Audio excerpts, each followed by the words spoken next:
Hello, Gamma's World. Today we are going to be making fried chicken. Not really fried chicken, but fried oyster mushrooms. Y'all should know by now that I'm pescatarian and I don't eat meat, so I use oyster mushrooms to substitute for chicken when I make my mock fried chicken. I'm going to start with my oil of choice for today, which is going to be olive oil. Let's wash off these oyster mushrooms. If you want to take a look at how they look a little different than the portobellas or the white mushrooms that we normally see in the store. Actually, I had a hard time finding these oyster mushrooms. I had to go to an Asian market to find them. So they kind of look like clusters. They're not the most appealing mushrooms, but they taste good when you use it in a recipe for fried chicken. So after I rinse them off, I cut them into pieces which mark about the size of a chicken thigh. I would say pieces that fit right into the palm of your hand, as you can see here. Okay. Moving right along, I'm going to cut up all of the cluster of mushrooms that I bought. I'm trying to make enough that should feed about four. I have three of my grandchildren here, and they are excited about tasting the mock fried chicken for the very first time. Okay, once I have the mushrooms all cut in those pieces, I'm going to start with the batter. I'm going to take all purpose flour and place it into a bowl. In a separate bowl, I'm going to take two eggs, crack them so that I can have both a dry batter and a wet batter. Now I'm going to season both the dry and the wet batter so that I can layer the flavors. So I'm going to start with some garlic powder, and next I'll go in with some smoked paprika.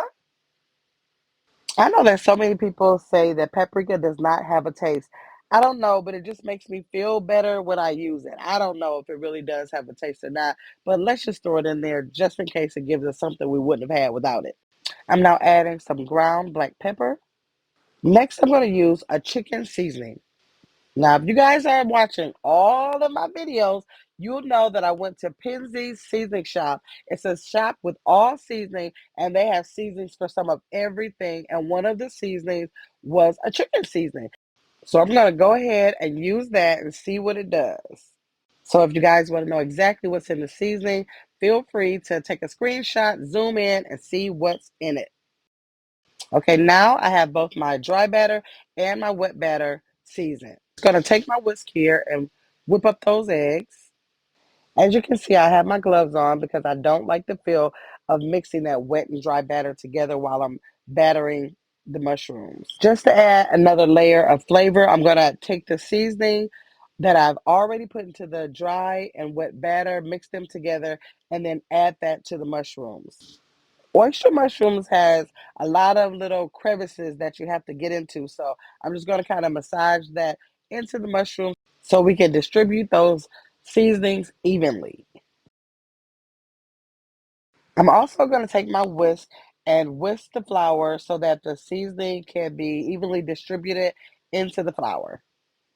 Alrighty, now we have the mushrooms all seasoned. I kind of tried to get that seasoning all in the crevices, and we're going to go ahead and dip it into the wet batter first, then into the dry batter before we place it into the pot of olive oil that has already been preheated. Now, again, oyster mushrooms are a lot different from a regular white or portobello mushroom. You kind of got to toss it around to get that flour inside all of the different areas of the oyster mushrooms because it's like a layered mushroom. You guys can kind of see why I do not like using my hands when I'm working with a wet and dry batter. It gets gross, but it's worth it. Now I'm going to place that right into the hot oil that I've already preheated on medium high. I use a smaller saucepan so that I can have a deeper fry. Alrighty, now I think I was able to fit in the saucepan about four pieces. On each side of the mushroom, I did fry it for about 5 to 7 minutes on each side. It looks like everything is looking pretty good. I have tried mock fried chicken made from mushrooms from restaurants before, but this is my very first time trying this at home. Now, if you guys want to try this recipe in a canola, vegetable, or grapeseed oil, you can definitely do that. I had olive oil at home, so that's what I chose to use. But look at this, it looks good. It's really crispy and firm. It really puts you in the mind of fried chicken. I'm going to take those pieces, place it right onto a paper towel to drain the grease from it. Because nobody likes greasy fried chicken, right? And here you are, mocked fried chicken made with oyster mushroom. And here I have chicken and waffles for the very first time. I turned pescatarian before I got a chance to taste chicken and waffles. And I want to tell you guys this pescatarian style mock fried chicken oyster mushroom recipe was good. Let me know in the comments if you decide to try it out.